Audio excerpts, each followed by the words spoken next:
Welcome back to another video. তো আজ কথা বলবো একটা বিষয়বস্তু নিয়ে। তো তোমরা সকলেই জানো যে খাদান একটা ব্যাপক মাপের একটা বক্স অফিস কালেকশন করার পর দেবের অডিয়েন্সের যেরকম ডিমান্ড হলো যে পর এবার কিন্তু কমার্শিয়াল কাজ নিয়ে আসবে কিনা। তো আমি বলে রাখি একটা জিনিস, যে পর কিন্তু কমার্শিয়াল কাজ নিয়ে আসা প্রচন্ড পরিমাণে একটা রিস্কি ব্যাপার।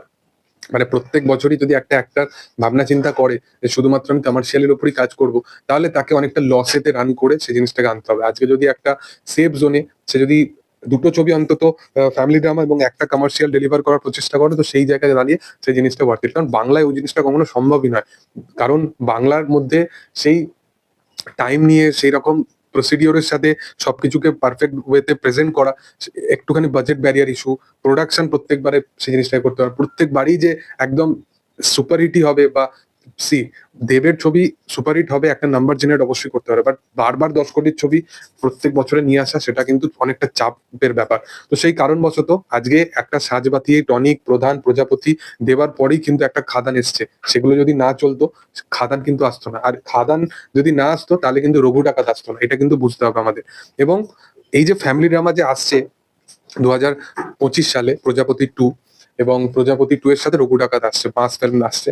তো একটা কথা বলে রাখি যে দেবের মেন যেটা টার্গেট আছে সেটা শুধুমাত্র একটা পার্টিকুলার অডিয়েন্স নয়। সে যে কমার্শিয়াল জোনের যে হার্ডকোর অডিয়েন্সটা যাদেরকে সে টার্গেট করেছিল বিশেষতভাবে খাদানের সময়, খাদান সেই লেভেলে একটা ছবি ছিল, বাট প্রধান প্রজাপতি সেই লেভেলের ছবি নয়।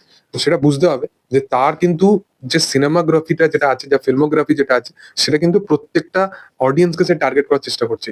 তো সেখানে দাঁড়িয়ে এটা নয় যে খাদান এসে গেল মানে খাদান 2 এসে গেল এবং সেই হাইপটাকে কাজে লাগিয়ে কোথাও গিয়ে সিনেমাকে হিট করা যায়।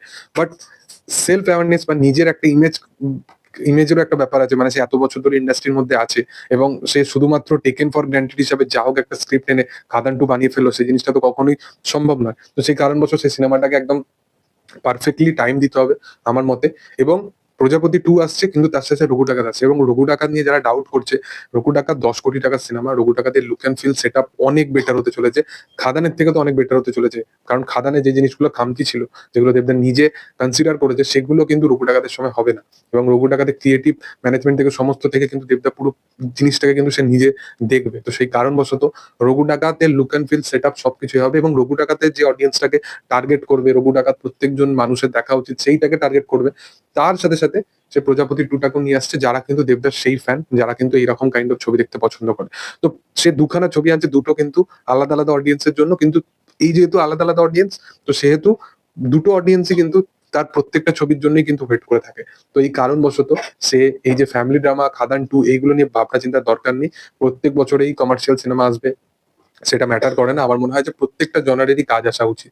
যাই হোক, তোমাদের কি বক্তব্য এই বিষয়বস্তু নিয়ে কমেন্টে জানাতে পারো। ভিডিও ভালো লাগলে লাইক, শেয়ার এন্ড সাবস্ক্রাইব